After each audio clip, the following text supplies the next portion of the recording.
আমরা সবাই কোনো না কোনো বিষয়ে ভয় পাই। নতুন কিছু করতে, ভুল করতে, ব্যর্থ হতে, অথবা অন্যের মতামতের কারণে পিছিয়ে যেতে। কিন্তু কখনো কি ভেবে দেখেছেন যে ভয়ের আসল কারণ কি? ভয় আসলে আমাদের মনের তৈরি একটি বাধা। যতক্ষণ তুমি প্রথম পদক্ষেপ না নিচ্ছ, ততক্ষণ ভয় তোমার উপর প্রভাব বিস্তার করবে। কিন্তু একবার সাহস করে এগিয়ে গেলে ভয় আপনা আপনি কমতে শুরু করবে। নমস্কার, আমি রোহন ঘটক, মোটিভেশনাল রোহন চ্যানেলের নতুন ভিডিওতে আপনাদের স্বাগত। আজকের ভিডিওটিতে ভয় নিয়ে কয়েকটি পয়েন্ট বিশ্লেষণ করব। ভিডিওটি মন দিয়ে প্রতিটা পয়েন্ট শুনবেন, তাহলে কোনো কিছু করতে গেলে আপনার জীবনেও আর কোনো ভয় আসবে না। ভয় আসলে কি? ভয় হলো অজানা বা অনিশ্চিত ভবিষ্যতের প্রতি এক ধরনের মানসিক প্রতিক্রিয়া। আমরা ভয় পাই কারণ আমরা জানি না যে সামনে কি হতে চলেছে। আমরা ভয় পাই ব্যর্থতার আশঙ্কায়। আমরা ভয় পাই অন্যরা আমাদের নিয়ে কি ভাববে।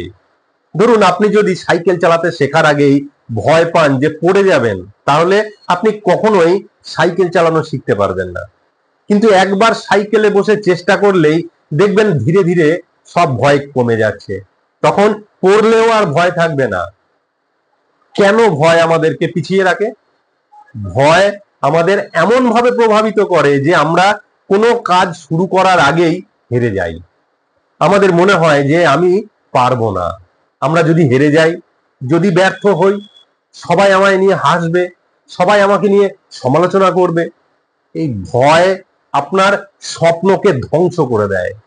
আপনি যদি নিজের স্বপ্নের পথে হাঁটতে ভয় পান, তাহলে আপনি কখনোই এগোতে পারবেন না। পৃথিবীর বড় বড় সফল ব্যক্তিরাও সবাই জীবনের কোনো না কোনো পর্যায়ে ভয় পেয়েছিলেন, কিন্তু তারা সেই ভয়কে জয় করেছে। আর আমরা স্থির হয়ে যাই, আমরা সুযোগগুলোকে হাতছাড়া করি, আমরা স্বপ্ন পূরণের পথে এগোতে পারি না, আমরা পিছিয়ে পড়ি, অন্যেরা এগিয়ে যায়। ধরুন, আপনি একটা নতুন ব্যবসা শুরু করতে চাইছেন, কিন্তু ভয় পাচ্ছেন যদি ব্যবসা না চলে, যদি টাকা পয়সা নষ্ট হয়ে যায়। এই ভয় যদি আপনাকে থামিয়ে দেয়, তাহলে আপনি কখনোই শুরু করতে পারবেন না। টমাস আলভা এডিসন যদি ভয় পেতেন ব্যর্থতার, তাহলে তিনি কি বৈদ্যুতিক বাল্ব আবিষ্কার করতে পারতেন? কলোনেল স্যান্ডার্স, কেএফসির প্রতিষ্ঠাতা, 1009 বার প্রত্যাখ্যাত হয়েছিল। যদি তিনি ভয় পেতেন, তাহলে কি আজ কেএফসি থাকতো? ভয় শুধুই মানসিক বাধা, যা কেবলমাত্র পদক্ষেপ নিলেই ভেঙে ফেলা সম্ভব।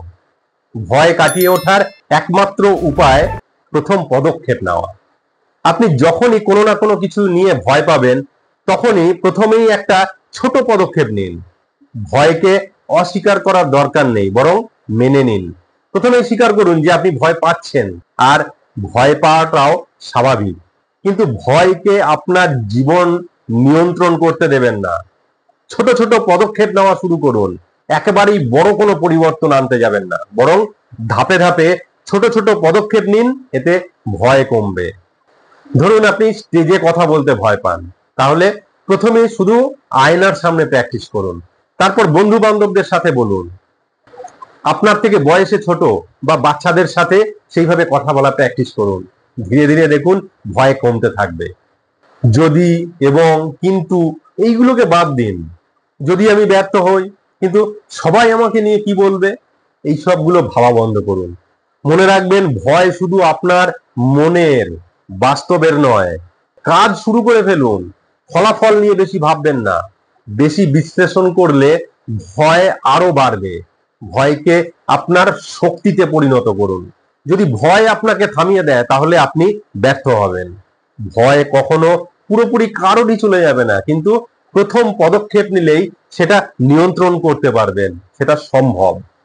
সফল ব্যক্তিরা কিভাবে ভয়কে জয় করেছেন, কি বলছেন এলন মাস্ক? যে আমি ব্যর্থতাকে ভয় পাই না, বরং আমি জানি ব্যর্থতা হলো শেখার সবচেয়ে ভালো উপায়।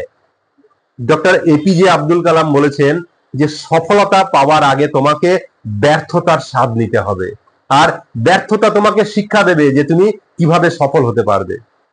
তাহলে আপনি এখন কি করবেন? ভয়ের কাছে হার মানবেন, নাকি সাহস করে এগিয়ে যাবেন?